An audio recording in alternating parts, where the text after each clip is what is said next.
going on YouTube? RDAP Dan here, Federal Prison Time Consulting. Happy Monday to everybody. Hope you guys are having a great evening so far. Most places had to deal with daylight savings springing forward. I'm still adjusting to the new times. Feels way later than it is right now, even though it's still super bright outside. But we're going to give you guys a few minutes to join us here, jump in the room, see what you guys got going on. And today we're going to be talking about what you can actually do to receive the best possible sentence, to receive the shorter sentence. There's so many different variations of what that means when somebody says they're looking for the best possible outcome. So today we're going to discuss some of the things that you can be doing out there on your own, and maybe some really good reasons as to why you may even want to consider hiring a prison consulting company such as ourselves, or one of the various others that are out there. We're not the only one. I know we might be the only one that you guys know of, but we are definitely not the only one. Women locked up. What's going on? Women locked up before and after. Hope things are going well. If you guys want to go check out another female's perspective of what prison was like for them, head on over to Women Locked Up. She's commenting right now in the room, so you can just click on her link, bring you right over to her YouTube channel. Mark Fisher, what's going on, my man? Good evening, good evening. And welcome. We're all back. Everybody's safe and sound. Another great day in Spokane. I'm not going to lie. It's never a great day in Spokane. Looking very forward to relocating back to Florida in the very, very near future. June, to be exact. Roger. What's going on, Roger? I hope it's not offensive bringing it up. If so, just ignore it. But any update on Yanni? I speak to Yanni from time to time, and no updates. I think he's still doing the right thing. He's out there trying to, make a way for himself. He had a whole bunch of run-ins with, after prison show and all of that stuff. And unfortunately, he got off on the wrong foot, made some mistakes. Drugs got the best of him. But, everybody deserves a second, third, fourth, fifth chance, because sometimes our inner demons are some of the hardest to deal with. It's not just the drugs. It's everything else that comes along with it. Who else we got in the room joining us? DJ Nanix. You have my undivided attention. Awesome. That's what I like to hear. Mark Fisher, need more shows. I know. I've just been really busy, Mark, trying to make all this magic happen for so many people that are trying to avoid going to prison. Getting money 24. Where in Florida? South Florida, Palm Beach County. About an hour north of Miami. Jessica Kent, what's going on, Jess? We got the ladies in the room tonight. And then, of course, CJ. CJ watched your video, Jess. Jess just hit her 100th video. Congratulations, Jessica. That's awesome. So, we're going to talk a little bit about receiving the shortest possible sentence and what you can do to try to encourage that. And it's really harder and easier than it sounds, but it's not easy. There's no magic wand or a pill or some magical attorney or a magical prison consultant that's going to ride in on a unicorn and throw some lucky charms at you and make it all better. Fortunately, it's going to require a lot of work and a lot of effort on your side, more so than anybody that you're going to employ. So if you're out there looking at attorneys right now, or you're looking at prison consultants, you're looking at your options, maybe you feel extremely overwhelmed and anxiety is just attacking you. Every time your phone rings, every time there's a knock at the door, all of these things can create unnecessary anxiety, that can create unnecessary thoughts that are going to prevent you from doing what's necessary. So let's talk about, and these are in no specific order. As you can see, we got PSR preparation, crafting quality letters, and rebuilding your image. So depending where you are in your situation, any one of these could be applying to you, or all three of these could apply to you. When is the best time to engage in your situation, meaning trying to do the most amount of mitigation that you can do on your own or create on your own? When is the best time in this journey to get involved? Obviously, the sooner the better. So if you're one of the many that is either under pre-indictment or you're under investigation, you just got indicted, you haven't taken your plea yet, you're starting to negotiate your plea or talking to your attorney about your plea, the earlier on you are in your situation, the more that you have the ability to do going forward. So for an example, if you're under pre-investigation or you just got indicted, one of the biggest things that you're going to need to come to terms with is, for most nonviolent first-time offenders, That includes white-collar individuals as well. They're kind of all lumped in together, right? If you're a first-time nonviolent offender, whether you're making $10 an hour or $10 million a year, this is the first time you've ever dealt with anything like this and you don't know what to do. When you don't know what to do, tons of anxiety and fear can kind of get in the way. And also what can also get in the way is your own thought process of thinking unrealistically that I'm not going to go to prison. You go in this state of denial where you keep thinking something's going to make all of this go away, and you're waiting for your attorney to call you and go, oh, the feds dropped the charges, or they don't think they have a strong enough case.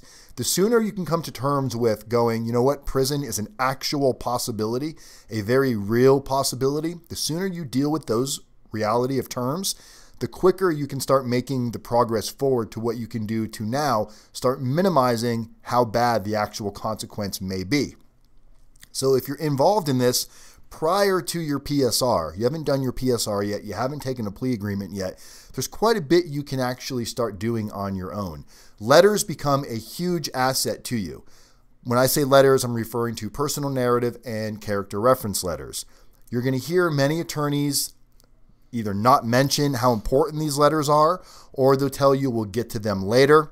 They may even tell you, you've heard on a lot of our videos how we like to see not just our clients, but anybody that's putting time and effort into their narratives. Your personal narrative, if you're really doing this right, you can submit that narrative to the pre-sentence officer or the probation officer that's going to be conducting your pre-sentence report. You can submit your narrative to the probation officer that is going to help not paint a picture, but it's going to help create the picture of you beyond just the person that committed these crimes. The PSR, if it's not done right, this can really have a huge sway in what type of sentence you receive, what type of sentence you don't receive. The more information that you give to this probation officer to help him conduct an accurate pre-sentence investigation is going to be the better likelihood that you will receive a positive response where this probation officer is going to be making a recommendation to the judge as to what type of sentence should be imposed to you. Good, bad, probation, no probation, within the guidelines, above the guidelines, below the guidelines. There's so many different directions that it can go. And if you think of like hurricane season, when you're watching and you see the map of all the different trajectories of where this hurricane could hit, there's usually, 40 or 50 different little paths. And any one of those paths could be the way that it goes. So your job and my job, your attorney's job, is to best position you to give the path of least resistance, which is going to get you in and out of the system as soon as possible. And how do you do that beyond what your attorney is doing? Your attorney plays a massive role. Your attorney is going to be responsible for negotiating your plea, finding any mistakes that maybe the prosecutor is saying something about. Who knows, maybe you had something that happened in your past 15, 20 years ago, and they're trying to use this against you and give you points on your criminal history level saying, well, you've got this past crime, and maybe you didn't catch it. Maybe it's your attorney's job to go, hey, this crime is beyond a certain time frame. This shouldn't be affecting your criminal category. Things like this, your attorney wants to make sure that your plea agreement is rock solid and that you clearly understand the plea agreement that you're about to sign. What you can be doing in addition to that is everything else that your attorney's not doing. And believe me, there is a lot. If you do not believe there is value in personal narratives and character reference letters and how they can create a best possible outcome for you, or at least add to the continuity of the best possible outcome, you're not actually doing your homework and paying attention to any of these other videos that I've done, videos that other prison consultants have done, and more importantly, hearing some of the success stories of individuals that we've dealt with that will tell you flat out the judge told them at sentencing the reason why they're giving them this reduced sentence or probation. We've seen probation given quite a few times now over the couple of years, and it has to do with the totality of everything they're doing, not just one single thing. Letters play a huge, huge part. Am I missing any messages here, CJ? No, they're kind of actually talking back and forth with each other. Okay, let me know if I miss anything. Let me know if the video freezes up. It looks like it froze on my side. But It's back. Oh, it's back. Okay. So what prevents somebody from taking necessary steps? We already spoke about anxiety, fear, all of this, correct? Now, prison is not the only thing that creates anxiety and fear. There's a lot of things that could be contributing to somebody's fear and anxiety and sleepless nights. If you go online and Google anxiety and fear, you're not just going to find a bunch of prison videos, right? You're going to find videos of people that deal with anxiety and stress on a regular basis, and they don't know how to properly manage it. When you tack prison onto that, it can become very, very, very overwhelming. So some of the things that individuals really want to be focusing on, if you're trying to manage your stress and anxiety, and now you've added the possibility of prison to this basket of tricks that you got, one of the things that you want to also pay attention to is what you're putting into your body, what you're reading, what type of diet you may be on, are you exercising, what you're doing late at night before bed. You really want to get yourself into a positive routine, and the mindset coaching, what we try to deal, when we help somebody with prison consulting, it's not just going, do this and do that. Here's a good character reference letter. Here's a good personal narrative. Say this during the PSR interview and everything's going to be fine. It goes way deeper than that into daily conversations, phone calls. Sometimes we're engaging Jenny Good, who's our certified life coach. She's also the one that helps with a lot of the crafting of the narrative and the personal narrative and the character reference letters, by helping you build this actual mental ability to get yourself around this negative energy that you're finding yourself getting stuck on. We spoke to a client today, and that's something that he's currently stuck on right now, is he's like, how do I deal with the uncertainty of what's going to happen? How am I supposed to deal with my children? How do I make sure my family's going to be safe? At the end of the day, you got to realize there are certain things you have control over, and there's certain things that you do not have control over. The fact that many of you are going to prison, there's nothing you can do to stop that. The reality of you going to prison means 100% that your family's going to have to figure it out. If you're leaving your wife and your children behind while you're going off to prison, you're going to have to put trust and faith that they're going to be able to take care of things while you're gone. How do you do that now? So you start making sure that everything that you were doing or that they were relying on you, you make sure that you're picking up and taking those steps and explaining to them these are things that are going to need to be done. Having an active line of communication with your spouse, whether it's your husband or your wife, you need to put the effort and trust and value in them that they can handle this. Really, the reality is 99% of people that go to prison, when they think their spouses can't handle it, and we'll talk about women for an example, a lot of women that have never done anything on their own. They didn't pay their own bills. They weren't the ones taking care of the bills.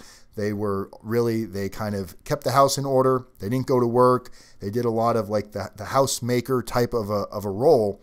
They find out real quick how strong they really are, and they realize that they're way stronger than they ever gave themselves credit for, and way stronger than a lot of the husbands ever gave them credit for. So much to the point of, we've spoken to a lot of recent wives where their husbands are in prison. Most of them are clients of ours. And they've said, as horrible as this is, I found strength in myself that I didn't know even existed. And things are going to be different once he gets out of prison. And when I asked him, I was like, well, what do you mean by things are going to be different? Well, I'm no longer going to be this quiet little voice that's going to sit in the corner and give him my paycheck every week and he goes and pays the bills. I want to be 50-50. I want to be involved in everything that's going on. I want to be engaged in paying bills.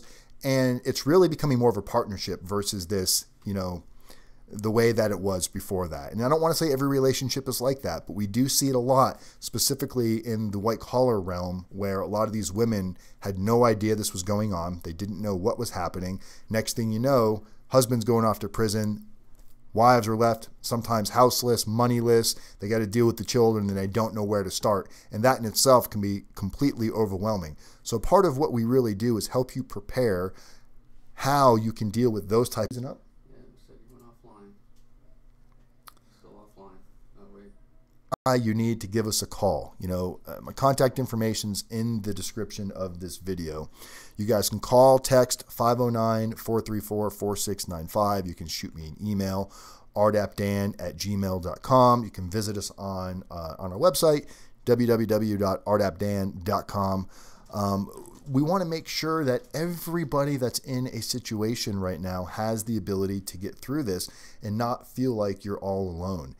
If you are not reaching out to somebody and you think you have all of the answers, You know, RDAP is not your only answer for a shorter sentence. And you guys have to really look at the situation with like RDAP Law Consultants, prison consulting company that just got indicted this past January. And no, it's not the feds picking on prison consultants. RDAP Law Consultants are pure scumbags in the industry, to where they were literally coaching clients how to beat the system, telling clients how to appear to have substance abuse issues when they didn't have any, telling clients how to appear to be having withdrawals when they don't have any, sending videos to clients on the type of drugs they should be taking right before they go to prison. I mean, you name it, these guys were putting out information that is not helpful to the community. There are people, I just did an interview last week on Eminem's radio station, Shade 45, on Sirius Radio with Rude Jude. And one of the questions Rude Jude asked me, he goes, well, can't people just fake it to get into the program? I said, yeah, they can. He goes, well, why not? What's the harm in that? If the government's taking advantage of everybody else, why shouldn't people take advantage of the government? And my answer to him was, look, I'm not here to debate what's fair and what's not fair. There are people with serious substance abuse issues that do actually want help, that do need help. And if you have everybody faking substance abuse issues to get the time off, people that actually need it are not going to be able to get in the program, because there's not just like anybody can get in there. They actually have a limited amount of individuals that can take these classes per class. So if you got people that are faking their way to get into the program just to get some time off, somebody else is being denied service that legitimately has substance abuse issues. And substance abuse can be drinking, it can be prescription pills, it can be marijuana. You should not be the person in charge to determine whether or not you have a substance abuse problem or not, unless you don't do anything. You don't drink, you don't use any prescriptions, nothing. But if you're out there and you are using substance of some sort, whether it's prescriptions, alcohol, marijuana, whatever it may be, and you're telling yourself, well, I'm not an addict, I don't have a problem. Just because you're functioning doesn't necessarily mean you do not have a problem. So the best thing for you to do is get yourself evaluated. Give them just full disclosure of your situation. Let them know your daily use, how often you've been using, your frequency of use, and maybe you do, maybe you don't, but you won't know unless you get yourself evaluated. Many of you know if you have a problem or not, because it becomes a problem in your life. You're making poor choices, poor decisions, you have horrible thought processes, you're not showing up to work, you're showing up late to work, you're not engaging with your family properly, you're gambling your money, and then you're going out to the bars and the casinos. So there's many of you that do know the situations that you're in, and you do know that you need help, and you need to make sure during that PSR interview, which is a massive pivotal point in this entire journey, during that interview that you're open and transparent and honest with the probation officer. Do not hold back. Do not underestimate what's going on in your life. Give them everything to the T and make sure that they're writing it down. Make sure that your attorney is there with you, and make sure your attorney is aware of your substance abuse issues, so your attorney can reinforce that the probation officer is properly documenting this information. If this information is properly documented into your pre-sentence report, and it's accurate and it's truthful, that increases your opportunity for taking advantage of the residential drug abuse program that A, can give you the time off that you're after, and B, give you the substance abuse treatment help that you're also seeking, to make sure that once you do release from prison, that you have a better chance than you would have had if you had not taken this program. That's the point of the residential drug abuse program. You've heard many of me talk about my issues and how I was able to get into RDAP. And if you would have asked me, did I have a substance abuse problem prior to going to prison? I wouldn't have deemed myself as somebody that had a substance abuse problem. Did I smoke marijuana on a regular basis? Yes. Did I use alcohol on a regular basis? Yes. But I said to myself, I'm not using heroin, I'm not using cocaine, I'm not snorting pills, so I'm not an addict. I don't have a problem. It was easier for me to justify what I was doing by not comparing it to some of what we might see as the harder drugs. But everybody's not the same. Certain things can be a gateway to something else, and before you know it, you start off using one thing, and before you know it, you're full-blown into something else. And there's many people that have gone down that path. You see the poster behind me, drugfreeworld.org. One of our clients who is getting involved with community service outreach, when he first came to us, he was lost, didn't know what to do, had a giant drug addiction problem. And we started telling him, hey, you need to get out involved in the community. You know, you're going to be looking to try to get sentence reduction, giving the judge your reason. He's like, well, what are some things I can do? We tell him the same thing we tell you guys. Well, go get involved in your community. Go start speaking at schools or asking schools if you can speak at the schools. Come up with a little headliner of what you want to talk to the school. Give them an outline and explain, this is what I want to talk about. I want to bring awareness to children, teenagers, young adults in college on how easy it is to make a bad choice that can change your, alter your course in life and land you in prison. Well, this gentleman started doing this for the sole purpose of hoping it would look good in front of the judge. But he got so involved into doing it now. He's been doing it for almost 2 years, and he's moved so high up on the charts with drugfreeworld.org that he's actually able now, for many of you that want to start doing community service, that maybe you don't have a place to go, I can put you in touch with him, and he can get you involved in this organization, which we are actually going to be certified through them very soon to be able to offer a lot of courses to many of you that are going to be looking to do community service. Some of you are going to be court-ordered to do community service. Some of you just want to do community service because you know it's going to look better when you go to sentencing. Look, intentions don't really mean anything. So I know a lot of your intentions right now are, I'll do whatever I can do to get the judge to give me a lower sentence. That's okay, as long as you actually take the steps and you go through it. For most of you, what will happen is, yes, that will be a benefit, is there's a good chance that it will look favorable on you during sentencing, but it's also going to start changing the way you think, the way you act, the way you do things, and it's going to create new habits. Before you know it, you are going to start becoming the person that you actually want to be, that you may not even know at this point exists. And this happens so often. That's why I'm so comfortable saying it's okay to do things just because you think you're going to get some time off. If you actually do have a substance abuse problem, but you could give two shits about RDAP other than the fact that you can qualify for time off, that's okay too. When I entered RDAP, I saw many people, because we have to stand up in the morning meeting. And when you're brand new in the class, you'll stand up in the morning meeting and you'll say your name. They'll ask you to stand up, state your name, your age, where you're from, and your drug of choice. They'll get up and say all of these things. And then one of the things they'll ask you is, why did you decide to enroll yourself in RDAP? And most people are going to say, well, I want to get my life back together. I want to kick my habits. Once in a while, we would hear the brave, honest soul stand up and say, I kind of really just want to get the time off. And Dr. Smith, the RDAP coordinator, would say, that's honesty. And I love that. And that's okay. Because you know what? We're all there to get the time off. If they weren't offering time off, a lot of people would not take the program. Now, there are people that are in RDAP that are not getting the time off, that are still doing it because they want the benefits. But there are many people that would never do it without the incentivized time off. So there's nothing wrong with wanting the time off. However, once you start engaging in RDAP, it's only a matter of time before these programs and the core products of the program start redeveloping and re-educating the way you think and do things, because it's so intense, it's so in your face, and it's 10 months. It will be, if you allow the process to take root, it will be the toughest 10 months probably of your entire life. The day I graduated RDAP felt better than the day I actually released from prison, which was about 2.5 weeks apart. The day I graduated RDAP, it was like a giant weight was lifted, and also a giant sense of achievement and pride. I'd never felt more proud about something than I had about RDAP, because it is a grueling 500-hour, 10-month program that they hold you accountable day in, day out, 24/7.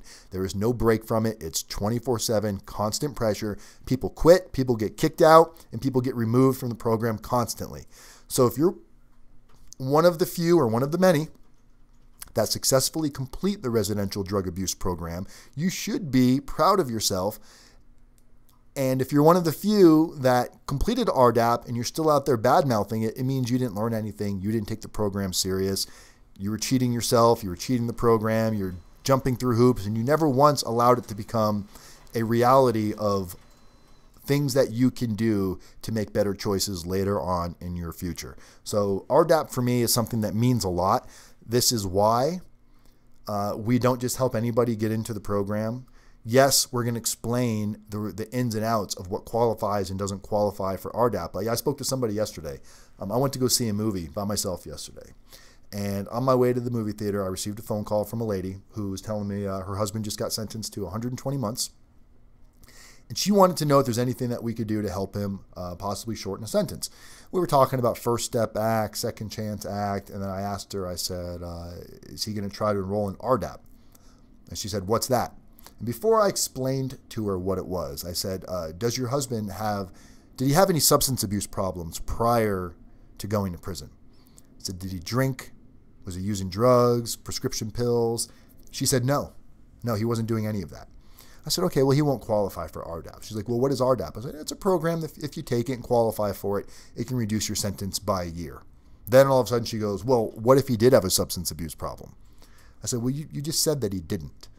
Well, he had a drug problem like 10 years ago, and I don't know if he still had a drug problem or not. I said, well, what kind of drugs was he using? She said, heroin. I said, okay, did you know when he was doing heroin? She said, no. I said, okay.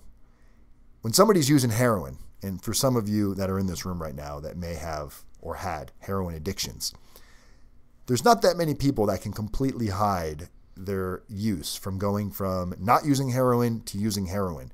So I said, if you haven't seen any red flags, I said, he probably wasn't using, and I really don't want to be in a situation where I'm going to coach you how to manipulate the system for him to try to knock some time off.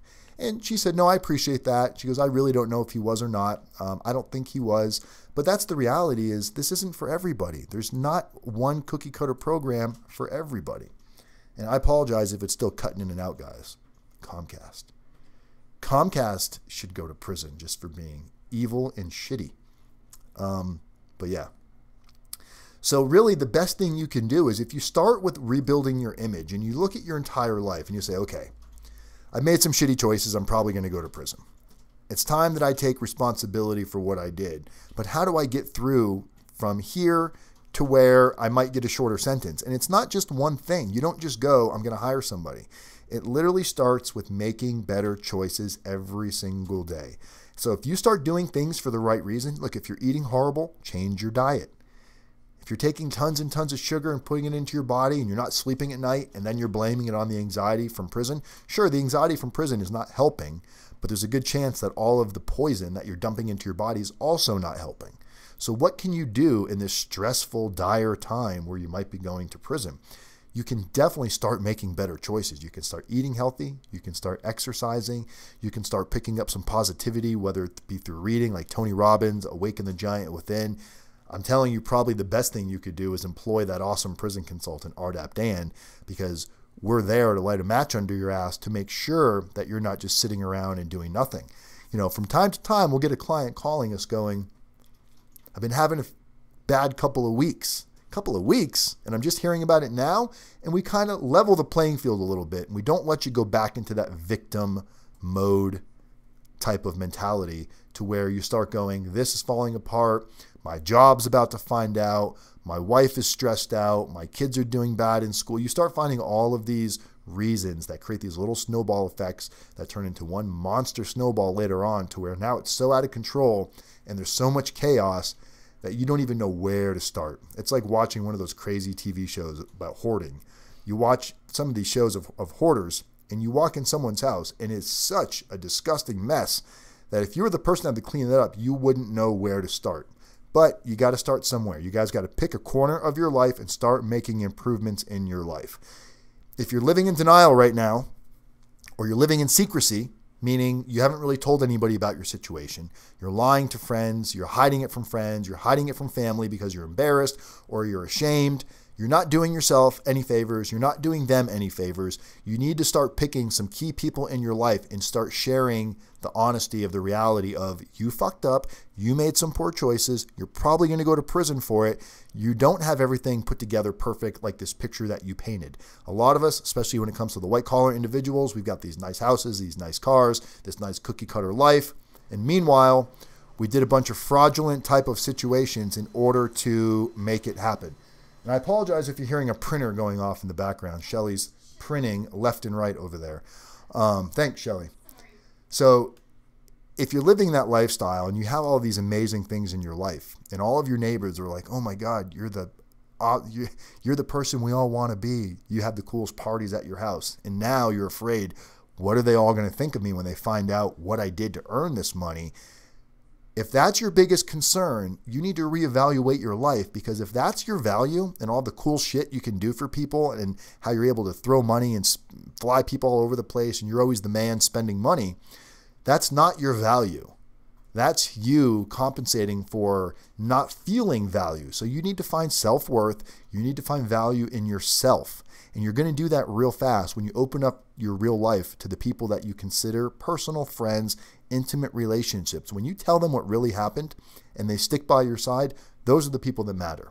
The people that are only there for the free shit you're going to give them, or the cool parties you throw, or the status that comes with getting to know you, that's fair weather friends. You should not be concerned about that. Your financial status is all about to get washed away, because the feds are probably coming in day by day and plucking your financial systems away from you, taking your house, taking your car, taking your assets. It's just a matter of time before you either take your plea or you get indicted, and there's a nice newspaper article written about you, and then all of your friends and family are going to find out one way or another.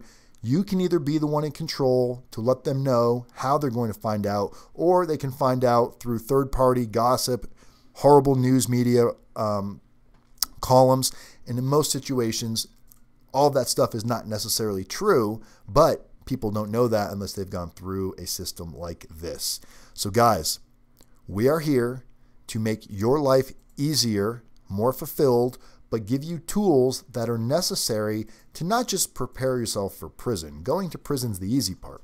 Getting ready for prison, how to mitigate your sentence, how to serve the best possible sentence, the best possible location, the shortest possible sentence, including possible probation, home confinement. We have seen it happen. We have a roadmap to success. We know we can do this for many, many people.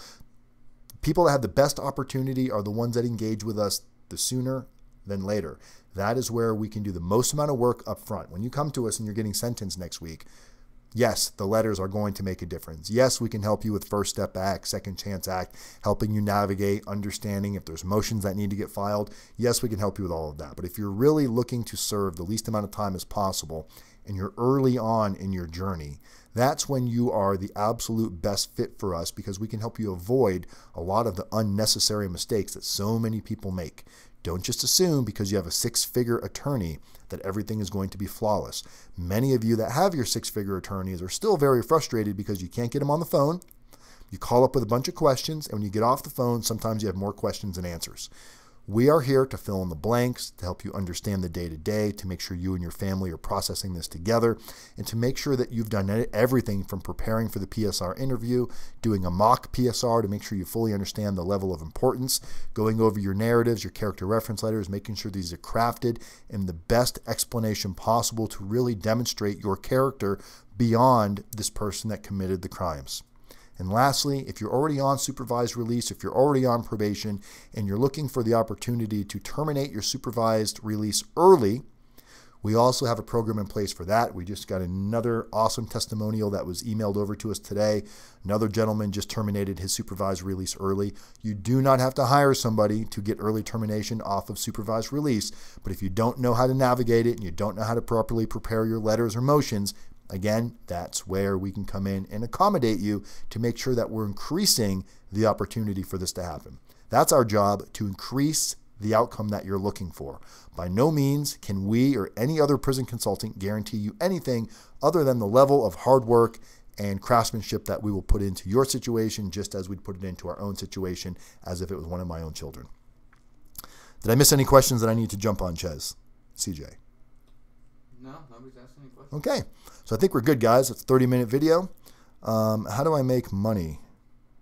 At Daniel Curls. Started humble, making cabinets and doing installs, graduated to building homes, meeting people with money to throw away, then manipulated investments to earn. And that's what happens. A lot of people get into, they don't necessarily wake up one day and go, I'm going to start scamming or ripping people off. A lot of the times what happens is, what's up, Robbie? You got Robbie M in the house. Welcome, welcome. A lot of people get into business, they don't have bad intentions. That's why I told you earlier, intentions don't really matter. You get into business, you want to do the right thing, and you all of a sudden find this shortcut. You did it once, you're like, ooh, it was scary, but I didn't get caught. You do it again, It's not quite as scary. Third or fourth time, now it feels like you're not even breaking the law anymore. And when you originally started this concept, you never had the intent of defrauding. We see this a lot in the white-collar world, specifically when it comes to like doctors, pharmacists. Most of these guys did not become doctors and pharmacists to rip people off. It just, something happened along the way. Before they knew it, they were in deep. A lot of the ones that you do see that kind of breeds poor individuals out of the gate is really when you kind of get into like the stock market and sales, mortgages. When you see a lot of these white collar stockbrokers that went wrong, stockbrokers that went bad, they're almost taught to be very shady and manipulative over the phone in order to get the sale. High pressure sales. We've seen it. Movies like Boiler Room. In these movies, yes, they're fantasy movies, but they're based on some reality. When you look at what was his name? Leonardo DiCaprio. What's the movie? What? Leonardo DiCaprio. Oh, Wolf of Wall Street. Wolf of Wall Street. Same thing. True story. This is how a lot of these young brokers get caught up in this, but their mindset was already of a shady nature to begin with. So when we see that there could be some patterns there that really need to be worked on. And if it's not worked on, they go to prison, get out of prison. They find ways to just rip people off in the future because it's just the lifestyle they feel like they need to live, having fancy cars, big houses. They need to belong to something bigger than just their family. So that's all we got for you guys today. Just like CyberDoc said, be yourself, man. I saw that movie last night. What's it called again? The one, the movie The Rock just produced. It's a wrestling movie. Arguing with Family or something like that. Yeah, Fighting with Family or something like that. It's a movie about wrestlers, true story, and great little line. One of the actors said to The Rock in the movie, she said, I want to be a wrestler, and what do I got to do to be like you? And he said, don't worry about being like me, be the best you. And that's the reality is quit trying to be somebody that you're not. Just be you, do things for the right reason, and everything else falls in place. That's all I got for you guys. I'm RDAP Dan, Federal Prison Time Consulting. Every day is a new day. People helping people, community as method. Oh, wait, we got one more question in here from Paulette. Hi, is part of the First Step Act inmates being 500 miles to the release address? If so, an inmate was dropped for a low to medium but was sent more than 5. So yes and no. She's asking if part of the First Step Act is to ensure that inmates are housed within 500 miles of their release address. Yes, that's supposed to be considered, but there could be other mitigating factors, circumstances that do not allow them to be housed within 500 miles of their release address. So I would need to know more of the circumstances. There could be co-defendants that are spread out that are at a lot of these prisons, and maybe they can't be housed with their co-defendants. Could be, gang affiliation type situations where they had to be sent somewhere far away. Could be based on program, and it could just be based on availability. So there's no law that says it has to be within 500 miles. It's just that they're supposed to try to put it within 500 miles. But Paulette, if you want to shoot us an email or a text, 509-434-4695, or an email, rdapdan@gmail.com, I'd be happy to discuss if there's anything that can be done. But getting somebody redesignated is not as easy as it sounds, and there's absolutely no guarantee that it could be done. So don't pay money to somebody for a guarantee that can't be guaranteed. All right, guys. We'll try to do another video this week. I'm going to be going to a wedding at the end of this week, or at the end of this month. As I told you guys, I'm going to be the best man in my buddy's wedding. So I got to prepare a speech. So here I am, not prepared with a speech. Have a great day, guys. I love every single one of you. And CyberDoc, again, I really appreciate you coming in and moderating and keep an eye on the room along with CJ. You guys are awesome. I'll see you guys soon. Have a great day. I am out of here.